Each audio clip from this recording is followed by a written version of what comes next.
Hello बच्चों, you all are welcome with your favourite channel maths आसान है and we are ready for the yet another session of relations and functions. तो this is lecture 2 बच्चों, और हमने last time lecture 1 के अंदर relation को समझ लिया है कि उसकी क्या डेफिनेशन है और number of relations from a set A to the set B कितने आप बना सकते हैं। ठीक है, तो ये दो बातें हमारी कंप्लीट हो चुकी हैं और हमने जो बेसिक बातें थी उसमें कार्टेशियन प्रोडक्ट कैसे डिफाइन करते हैं, ऑर्डर्ड पेयर क्या होता है, तो ये सब चीज़ें हमने सीख लिया है।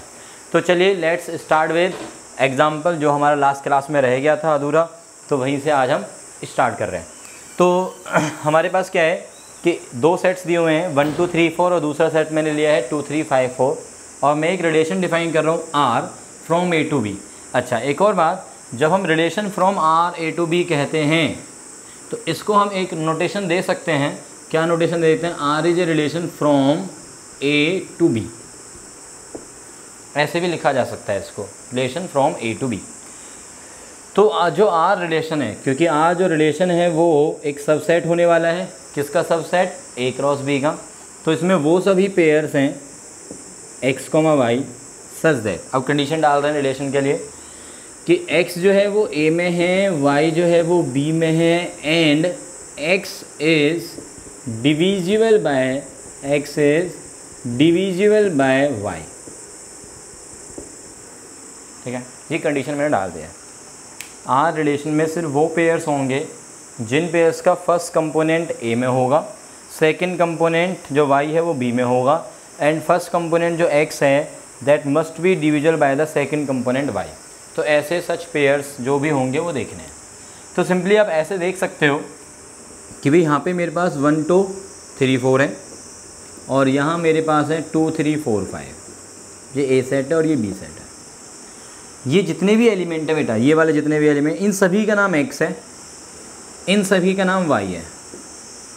ठीक है, जो भी ए सेट में एलिमेंट है उनको वो एक्स नाम दे रहा है और जो वाई सेट में जो बी सेट में एलिमेंट है उनको वो वाई नाम दे रहा है। बट वो सिर्फ वो वाले एक्स वाई आर में रखना चाहता है जो कि इस कंडीशन को सेटिस्फाई करेंगे। तो देखते हैं, ये जो x है क्या किसी y के साथ मिल रहा है इस कंडीशन में कि x is divisible by y। क्या 1 डिविजिबल बाय 2 होता है? नहीं। 1 डिविजिबल बाय 2 नहीं होता। 1 डिविजिबल बाय 3 4 5 नहीं होगा। तो 1 का तो किस्सा ख़त्म। अब 2 पे चलते हैं। 2 डिविजिबल बाय 2 तो होता है, 2 डिविजिबल बाय 3 4 5 नहीं होता। 3 डिविजिबल बाय 3 होता है, 3 डिविजिबल बाय 4 5 नहीं होगा, 2 भी नहीं होगा। 4 डिविजिबल बाय 2 भी होता है और 4 डिविजिबल बाय 4 भी होता है। Are you getting? तो हमारे पास इस रिलेशन में कौन कौन से पेयर्स आएंगे बच्चों? 2 2 yes, 3 3 yes, very good, and 4 2 और लास्ट इज 4 4। इन सभी पेयर से ये जो बन रहा है आर, दिस इज रिलेशन। और इसको आप दूसरे सेंस में ऐसे बोल सकते हो कि भाई this is a subset of A cross B, है या नहीं है? ए क्रॉस बी का सबसेट है या नहीं है बच्चों? ए क्रॉस बी में यदि हम देखेंगे तो कितने पेयर्स बनेंगे? 16। 4 × 4, 1 सब पे जाएगा, 2 भी, 3 भी और 4 भी, सभी पे जाएगा। तो वो सारा मिलेगा ए क्रॉस बी। उसमें से कुछ पेयर्स ये वाले हैं जो कि इस कंडीशन को फॉलो कर रहे हैं। तो इनसे जो सेट बना that is subset of A cross B, that's why this R is a relation. First of all ये पता हो जाना चाहिए अब आपको कि ये जो आर बना है ये एक रिलेशन है। मैथमेटिकली इस सेट को ही हम रिलेशन कहते हैं। ठीक है, अब हम रिलेशन की डोमेन, जो कि आपने काफ़ी टाइम सुना होगा, 11th में भी हमारे पास था। ठीक है, कि डोमेन क्या होती है रिलेशन की और रेंज क्या होती है, and one more thing is yes, codomain क्या होती है ना? कोडोमेन। देखो, कोडोमेन के लिए तो आंख बंद करके कुछ नहीं करना आपको, आंख बंद करके जो भी यहाँ पे राइट साइड में सेट होगा ना उसको आंसर कर देना है। तो दिस इज बी, मतलब बहुत ही सिंपल। कोडोमेन तो सीधा सीधा क्या होता है, ये वाला सेट होता है जो भी आपका राइट साइड में रखा हुआ है। अब डोमेन में ए सेट के वो एलिमेंट्स होंगे सिर्फ और सिर्फ जिन एलिमेंट्स की इमेजेज होती हैं। अच्छा, इमेजेस क्या होती हैं? जब कोई एलिमेंट किसी के साथ मिलता है यहाँ पे, तो ये जो एलिमेंट होता है ये वाला, ये इस एलिमेंट की क्या कहलाएगा, इमेज कहलाएगा। इमेज क्या कहलाएगा बेटा, इमेज। जैसे हम ये बोलेंगे कि 2 की इमेज 2 है, 3 की इमेज 3 है, 4 की 2 इमेजेज हैं, 2 भी और 4 भी। ये जो 4 एलिमेंट है यहाँ पे, इसकी 2 इमेजेज हैं, 2 और 4, ठीक है। तो ये जो एलिमेंट्स हैं ये इमेजेस होती हैं, और ये वाला जो एलिमेंट होता है इस इमेज की ये प्री इमेज होता है। ये वाला एलिमेंट क्या कहलाएगा, प्री इमेज। प्री इमेज मतलब 2 जो है उसकी 2 प्री इमेजेस हैं, 2 और 4। 3 की सिंगल प्री इमेज है, 4 की भी सिंगल प्री इमेज है, 5 की कोई प्री इमेज नहीं है। सिमिलरली 1 की कोई भी इमेज नहीं है। डोमेन में सिर्फ वो एलिमेंट्स लेने हैं ए सेट के जिन एलिमेंट्स की इमेजेस हैं। जिन एलिमेंट्स की इमेजेस इसमें आ रही हैं उन एलिमेंट्स को डोमेन में रखना है। तो डोमेन में कौन कौन आएंगे, 2 आएगा, 3 आएगा और 4 आएगा। और डोमेन को हम ऐसे भी बोल सकते हैं कि यदि मुझे रिलेशन के ऑर्डर्ड पेयर्स पता हैं, यदि मुझे रिलेशन के ऑर्डर्ड पेयर्स पता हैं, तो उन सभी ऑर्डर्ड पेयर्स का पहला पहला कंपोनेंट उठाओ, पहला पहला कंपोनेंट, और उसका एक सेट बना दो। तो 2 उठाया, 3 उठाया, 4 रिपीटेड है तो सिर्फ एक बार ही उठाएंगे, तो हमारे पास जो आएगा set that is domain. Similarly range, range का मतलब है जो जो इमेजेज हैं, जो जो इमेजेज हैं। अब जैसे 5 है, 5 किसी की भी इमेज नहीं है तो 5 को रेंज में नहीं रखेंगे। रेंज में सिर्फ ये वाले एलिमेंट आएंगे, 2 3 4, 2 3 4। ऐसा नहीं है कि दोनों इक्वल आएंगे हमेशा, वो तो बाई चांस यहाँ पे सेम आ गए हैं। बट हमारी डेफिनेशन क्या कहती है कि सिर्फ वो एलिमेंट जो कि बी सेट में है और जो किसी न किसी एलिमेंट की तो इमेज का काम कर रहे हैं। ये वाले एलिमेंट किसी भी एलिमेंट की इमेज नहीं है, इसलिए इसको हम रेंज में नहीं रखेंगे। कोडोमेन में आएगा, कोडोमेन में सारे आएंगे, कोडोमेन तो पूरा ही आएगा, ठीक है। तो रेंज में 2 3 4 आए जिन एलिमेंट्स की प्री इमेजेज यहाँ पे हैं, या ऐसे बोलो कि जो एलिमेंट खुद इमेज का काम कर रहे हैं, वो सारे एलिमेंट्स का सेट रेंज है। और यदि हमें रिलेशन पता है ऑर्डर्ड पेयर्स की फॉर्म में, तो ये वाले जो सेकंड कंपोनेंट्स का सेट बना दो, सेकंड कंपोनेंट्स का, तो वो आपका रेंज बनाएगा। 2 आएगा, 3 आएगा, 2 दूसरी बार एन के इक्वल लिखना है, और 4 भी आएगा, 2 3 4। तो यहाँ से आपको डोमेन, रेंज और कोडोमेन की भी अंडरस्टैंडिंग आई थिंक सो हो गई होगी, ठीक है। बहुत ही सिंपल है, डोमेन इधर से आते हैं, रेंज इधर से आते हैं, और कोडोमेन ये पूरा का पूरा सेट कहलाता है, ठीक है। तो आई थिंक ये आपका अब 11th वाला जो रिलेशन एंड फंक्शंस का जो पार्ट है रिलेशन वाला, वो आपका कंप्लीट हो चुका है। And now we come to the our syllabus, जो 12th में हमारा रिलेशंस वाला पार्ट है, ठीक है। तो 12th वाला रिलेशन हम स्टार्ट करते हैं। तो हमारे पास रिलेशंस में क्या आते हैं, अब टाइप्स आ जाते हैं। रिलेशंस में टाइप्स, तो 12th के सिलेबस में आपके पास टाइप्स ऑफ रिलेशंस में मेन बात करनी है हमें, ठीक है। तो types of relations, now come two types of relations. देखो, जिन बच्चों को 11th में रिलेशंस में कोई दिक्कत रही है, तो आई थिंक वो अब लेक्चर 1 और इतना जो लेक्चर 2 का पार्ट हुआ है उससे वो दिक्कत भी ख़त्म हो गई होगी, ठीक है। एंड अब हम टाइप्स ऑफ रिलेशंस में इजीली वर्क कर सकते हैं, समझ सकते हैं चीज़ों को। तो टाइप्स ऑफ रिलेशंस करने से पहले एक छोटी सी डेफिनेशन बस, कि जब हम बात करते हैं relation from A to B, relation from A to B, तो हमने डिफ़ाइन कर लिया, समझ में आ गया। अब हम बोलेंगे रिलेशन फ्रॉम ए टू ए, क्योंकि जितने भी टाइप्स हम डिफ़ाइन करने वाले हैं वो सभी relation from A to A चलते हैं। तो इसलिए relation from A to A, that means A क्या है, हमारी फैमिली, अपनी फैमिली, अपनी जो फैमिली है उसको मैंने ए फैमिली नाम दिया, और राइट साइड में भी अब अपनी ही फैमिली है। तो अपनी ही फैमिली के जो मेंबर्स हैं उसमें भी तो आपस में रिलेशंस होते हैं, मदर, फादर, ब्रदर, सिस्टर, दादा, दादी वगैरह वगैरह, ठीक है ना, जो भी होता है, ठीक है। तो अपनी ही फैमिली के मेंबर्स के बीच में रिलेशंस, उसको हम कैसे डिफाइन करेंगे यहाँ पे मैथमेटिकली। तो relation from R to R, R is a relation from relation from A to A, relation from A to A, ठीक है। उसको हम कैसे डिफाइन करने वाले हैं, इसमें वो सभी पेयर्स आने वाले हैं ए कॉमा बी। यहाँ मिस्टेक करते हैं बच्चे, वो लिखते हैं ए कॉमा ए, नहीं भाई, रिलेशन ए से ए सेट में है ए से ए सेट में मान लो अपने पास 1 2 3 4 ही है, और यहाँ पे भी 1 2 3 4 ही होगा ऑब्वियसली, तो 1 1 के साथ जा सकता है, तो 1 3 के साथ भी तो जा सकता है ना। Are you getting? मान लो कि मैं ये कहता हूँ कि 1 जो है 1 इज़ ब्रदर, मतलब मेल पर्सन है, सही जी, और रिलेशन डिफाइन कर दिया ब्रदर का, तो 1 इज़ ब्रदर ऑफ 1। यहाँ पे कुछ बात बनी नहीं ब्रदर वाली, बट ठीक है, हम मान लेते हैं कि 1 जो है 1 से रिलेटेड है, 1 जो है 1 से रिलेटेड है, और साथ में हम मान लेते हैं कि 1 3 से भी रिलेटेड है, 1 3 से भी रिलेटेड है। तो इसका मतलब ये जो पेयर बना ये तो चलो ठीक है A, A बना, बट ये जो पेयर है वो तो A, B बन गया ना, A, B बन गया ना, ठीक है। तो इसलिए हम ये बोलेंगे कि रिलेशन में कौन से पेयर्स होते हैं बेटा, A, B such that A and B both belongs to A। Relation में both belongs to A and, यहाँ पे हम बंद नहीं करेंगे बेटा, यहाँ पे हम बंद नहीं करेंगे, and A is related to, A is related to B, ठीक है। A is related to B इसलिए लिखा मैंने क्योंकि जब हम रिलेशन को डिफ़ाइन करते हैं तो A और B के बीच में जो रिलेशन होता है वो जो कंडीशन होती है, जैसे मैंने पिछले एग्जांपल में लिखा A इज़ डिविजिबल बाय, मतलब X is divisible by Y लिखा था ना। उससे पहले भी एक रिलेशन जब मैंने डिफ़ाइन किया था पिछली क्लास में, तो वहाँ पे एक कंडीशन लगाई थी A is greater than B। तो ऐसी कोई भी जो कंडीशन है वो हमारे रिलेशन के ऊपर कंडीशन होगी, तो उस कंडीशन को मैंने फ़िलहाल क्या लिख दिया है यहाँ पे, A is related to B वाली कंडीशन, ठीक है। कि जो भी कंडीशन से A B से रिलेटेड है वो कंडीशन यहाँ पे लिखेंगे। A और B यहाँ पे A सेट में होंगे दोनों ही एलिमेंट्स, और यहाँ पे पेयर्स बनाएंगे, उन पेयर्स को इकट्ठा करके हम R बनाएंगे।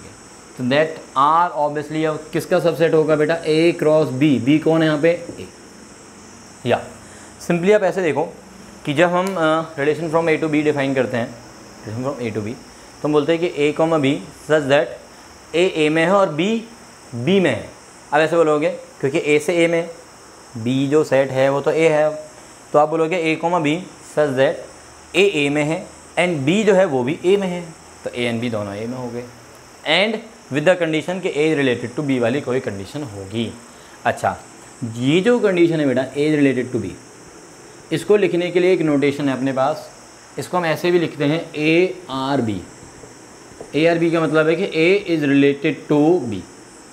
कैसे बोलेंगे इसको, ARB मतलब A is related to B, जो भी कंडीशन होगी वो हम लिख देंगे कंडीशन के, ठीक है। तो ये तो हो गया हमारा डेफिनेशन कि relation from A to A हमें कैसे डिफाइन करना है। नाउ फटाफट से आ जाते हैं बेटा टाइप्स ऑफ रिलेशंस में।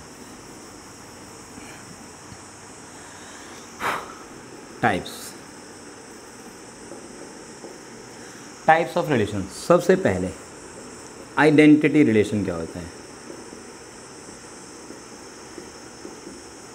आइडेंटिटी रिलेशन के बारे में बहुत ज़्यादा हम डिस्कस नहीं करेंगे क्योंकि ये बहुत ज़्यादा इंपॉर्टेंट वाला टाइप नहीं है, बट ज़रूरत है जानने की। तो आइडेंटिटी रिलेशन, इसको हम आई से रिप्रेजेंट करते हैं, और ये फ्रॉम A टू A है, from A to A define करने वाले हैं, तो इसलिए हम A ऐसे लिखते हैं, identity relation from the set A to A। और जब हम फ्रॉम A टू A बोलते हैं तो उसको हम एक और स्टेटमेंट बोलते हैं ऑन ए, या ऐसे भी नाम दे देते हैं इन ए। समटाइम्स इन ए और ऑन ए लिखा होगा आपके जो बुक्स वगैरह में जो लिखा होता है कि relation from A to A के प्लेस पे क्या लिखा होगा, रिलेशन ऑन ए। इसका मतलब ही होता है relation from A to A, या रिलेशन इन ए, तो उसका मतलब भी सेम है, ठीक है।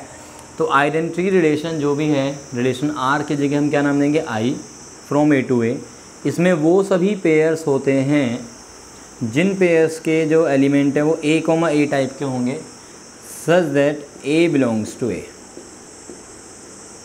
And for all A belongs to A, ठीक है। आइडेंटिटी रिलेशन मतलब एक ऐसा relation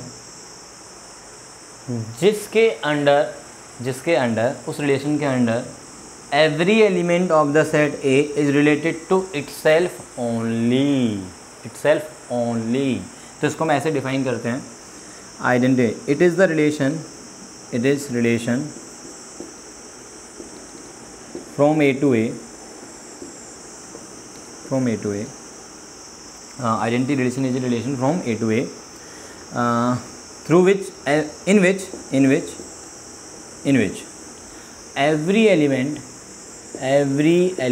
of set A is related to itself only. A relation is called identity relation on the set A.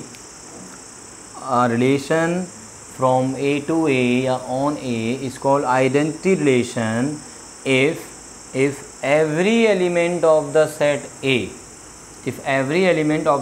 A is related to itself only.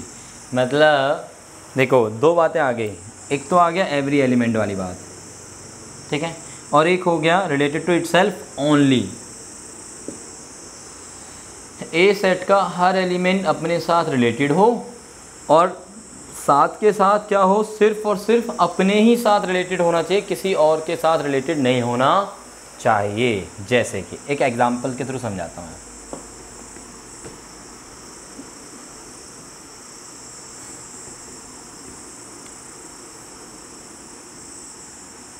जैसे मान लो, suppose करो मैं एक सेट ले लेता हूँ ए 2 3 5 7 11। सपोज ये मैंने सेट लिया। Define relation R on A as, R में वो सभी पेयर्स डालो जी ए कॉमा बी वाले such that A and B दोनों ही ए सेट में हैं, and with the condition A divides B. A divides B, ठीक है, ये कंडीशन में डाल दिया। अब देखो यहाँ पे कौन है, ये दो गोले बना दो ए सेट के लिए, ये 2 3 5 7 11। अरे यार थोड़ा बड़ा बनाना चाहिए, चलो ठीक है, इसको 11 कर देते हैं। यहाँ पे 2 3 5 7 11। अब जो ए है ये सारे ए हैं। देखो इधर जो भी एलिमेंट्स हैं उनको वो क्या नाम दे रहा है, ए, और जो राइट साइड में एलिमेंट है बी सेट वाले, यानी कि जो ए सेट है उसके एलिमेंट्स को क्या नाम दे रहा है, बी। तो इधर जितने भी एलिमेंट्स है ए सेट के एलिमेंट्स को ए नाम दे रहा है और इधर वाले एलिमेंट्स को बी नाम दे रहा है। बट हमें सिर्फ वो वाले ए कॉमा बी चाहिए जो कि इस कंडीशन को फॉलो करने वाला है। ए डिवाइड्स बी, तो 2 डिवाइड्स 2 होता है, 2 डिवाइड्स 3 5 7 11 नहीं होता, ओके। 3 डिवाइड्स 3 होता है, 5 7 11 नहीं होता, 3 डिवाइड्स 2 भी नहीं होता।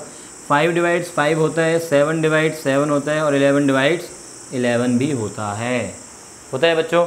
तो इसलिए अब मैं क्या बोलूँगा कि ये एक ऐसा रिलेशन बना on the set A in which every element of the set A, every element, ध्यान दें, every element of the set A is related to itself only. सही है। So that's why this relation, ये जो relation बना है R relation on the set A, this R relation is identity relation. क्या बोलेंगे इसको बेटा हम, आइडेंटिटी रिलेशन ऑन ए, और इस आर को हम रिप्रेजेंट कर देते हैं, एक नोटेशन बना रखी है आई ए। तो here R is equals to I A. जैसे आइडेंटिटी मैट्रिक्स होती है यार, उसके लिए एक नोटेशन दे दी आई है, तो वो भी एक मैट्रिक्स है ना, ए बी सी नाम दे सकते हैं इन जनरल, बट हम जनरली क्या मतलब एक स्टैंडर्ड नोटेशन क्या नाम देते हैं, आई, आइडेंटिटी मैट्रिक्स। ऐसे ही यहाँ पे इसको भी एक स्टैंडर्ड नोटेशन दे दिया है। रिलेशन तो है कोई ना कोई आर नाम दे सकते हो आप, बट उसी आर को हमने एक standard notation they the I A, identity relation on the set ए, ऐसे बोल दिया। ठीक है बच्चों, तो this is the first type.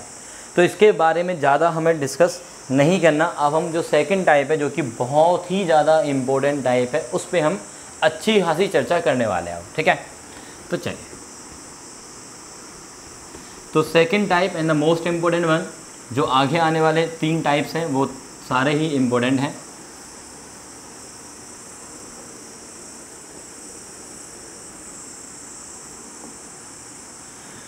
तो अब हम टाइप करने वाले हैं second type and the important one, reflexive relation क्या होता है,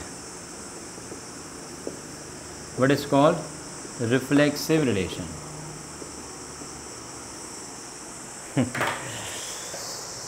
अब इसको ध्यान से समझना, क्योंकि मैंने आपको बताया कि इस चैप्टर को लेके बड़ी ही गलत धारणाएं बना रखी हैं लोगों ने सीधी। तो उन सभी धारणाओं को आज हम ब्रेक करने वाले हैं कि ये चैप्टर बेकार सा है वगैरह वगैरह, ठीक है। तो वो सब बेकार की चीज़ें हैं। ये चैप्टर बहुत आसान है और अभी तक मुझे नहीं लगता कि कुछ टफ लगा होगा आप लोगों को, आसान ही लग रहा होगा, है ना। तो रिफ्लेक्सिव रिलेशन को भी समझते हैं, ये तो और ज़्यादा आसान है, ठीक है। तो आइडेंटिटी रिलेशन जो था हमारा, आइडेंटिटी रिलेशन, उसमें हमने क्या बोला था, every element of the set A is related to itself only. अब बस वो ओनली जो वर्ड है ना उसको हटा देते हैं, ओनली जो वर्ड है उसको हटा दो। तो R relation are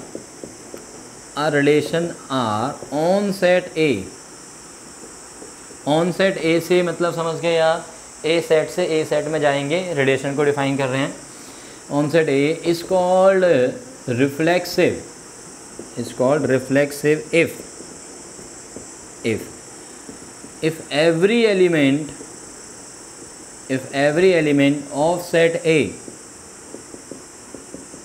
is related to itself। वही तो डेफिनेशन है, एवरी एलिमेंट भी लिखा हुआ है, itself भी लिखा हुआ है, बस क्या नहीं लिखा, ओनली जो वर्ड था ना वो हटा दिया मैंने, ओनली वर्ड हटा दिया है।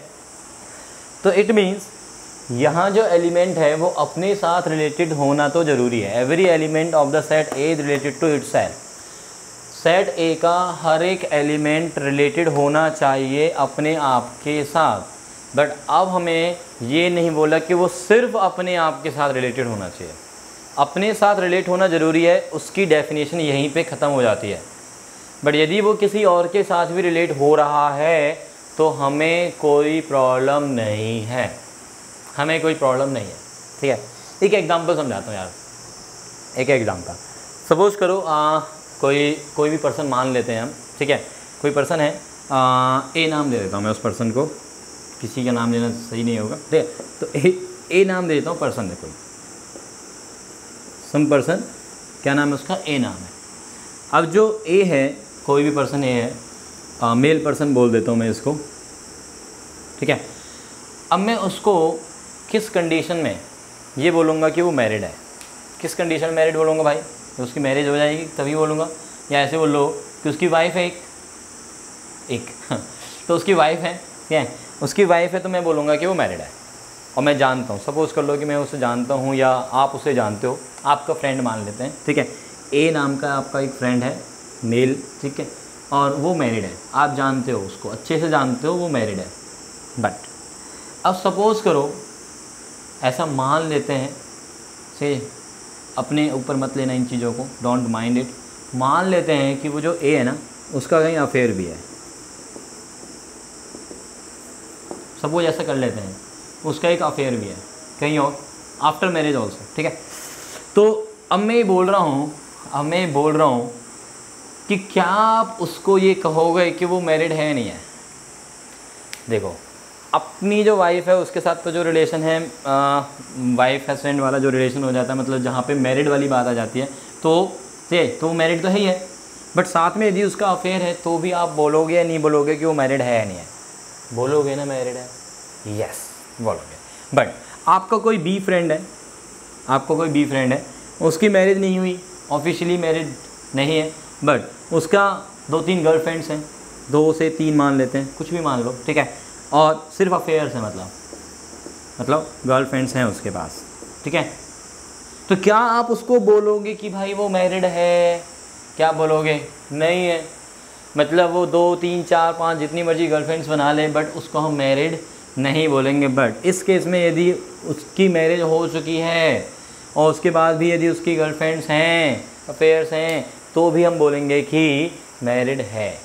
मीन्स यही चीज़ यहाँ पे अप्लाई करो। अब वो बोलता है कि every element of the set is related to itself, यानी कि उसने अपने साथ तो रिलेशन बना लिया, मतलब अपनी वाइफ के साथ है, मैरिड है, सही रिलेशन हो गया वो वाला। बट यदि वो किसी और के साथ भी अफेयर कर रहा है, उसका और के साथ भी कोई रिलेशन है, तो भी हम उस कंडीशन में ये कहेंगे कि वो मैरिड है। इट मीन्स यदि कोई एलिमेंट अपने साथ रिलेटेड होके और किसी और के साथ भी रिलेटेड हो रहा है, तो भी हमारी ये वाली जो डेफिनेशन है कि मैरिज हो चुकी है, वो वाली डेफिनेशन सेटिस्फाई करता है। Are you getting? ठीक है, तो रिफ्लेक्सिव होने के लिए अपने साथ रिलेट होना ज़रूरी है। किसी और के साथ यदि वो रिलेटेड हो रहा है तो हमें कोई भी कैसी भी प्रॉब्लम नहीं है। बट इस केस में यदि मैं बात करूँगा बी वाले केस में कि वो अपने साथ तो रिलेटेड हो ही नहीं पा रहा, वो तो किसी और के साथ ही रिलेटेड हो पा रहा है, मतलब जो मैरिज वाली जो कंडीशन है, जो कि वाइफ होनी चाहिए, वो वाली कंडीशन सेटिस्फाई नहीं कर रहा है, तो हम मैरिज नहीं बोलेंगे। इसका मतलब यदि कोई एलिमेंट किसी और के साथ 4, 5, 6 जितने मर्जी एलिमेंट्स के साथ रिलेट हो रहा है, बट वो यदि अपने साथ रिलेटेड नहीं हो रहा है, तो इसका मतलब वो एलिमेंट हमारी रिफ्लेक्सिव वाली कंडीशन को सेटिस्फाई नहीं करेगा। Are you getting it? समझ में आ रही है ये बात? ओके, तो मीन्स मान लेता हूँ मैं कि एक सेट है 1 2 3 और सिंपली मैं एक रिलेशन डिफाइन कर देता हूँ ऑन द सेट ए। उसमें मैंने पेयर डाल दिया 1, 1, 1, 2 और 2, 2, 3, 1, 3, 3। तो सबसे पहले तो ये चेक करो कि क्या ये जो आर बना है वो एक रिलेशन है या नहीं है। ये सोचो क्या ये रिलेशन है। ये वाला पेयर ए क्रॉस ए में आएगा, ये भी आएगा, ये भी आएगा, ये भी आएगा और ये भी आएगा। ये पांचों के पांचों पेयर सारे के सारे ए क्रॉस ए में तो आएंगे ही, मतलब ये सबसेट है ए क्रॉस ए का। जैसे ए क्रॉस बी का सबसेट होना चाहिए वैसे ये ए क्रॉस ए का होना चाहिए। अब रिलेशन ऑन ए बोल रहा हूँ मैं, रिलेशन ऑन ए, ठीक है। तो ये ए क्रॉस ए का सबसेट है, मतलब ये एक रिलेशन तो है। क्या ये रिफ्लेक्सिव है, क्या ये रिफ्लेक्सिव रिलेशन है, वो समझना है मुझे, ठीक है। तो क्या ये रिफ्लेक्सिव रिलेशन होगा या नहीं होगा वो देखना है। तो उसके लिए क्या देखना है, every element of set A is related to itself. तो 1 1 के साथ रिलेटेड है, यस। 2 2 के साथ रिलेटेड है, यस। 3 3 के साथ रिलेटेड है, यस। मतलब इनकी शादी हो चुकी है, किसकी, 1 2 3 सबकी हो गई है।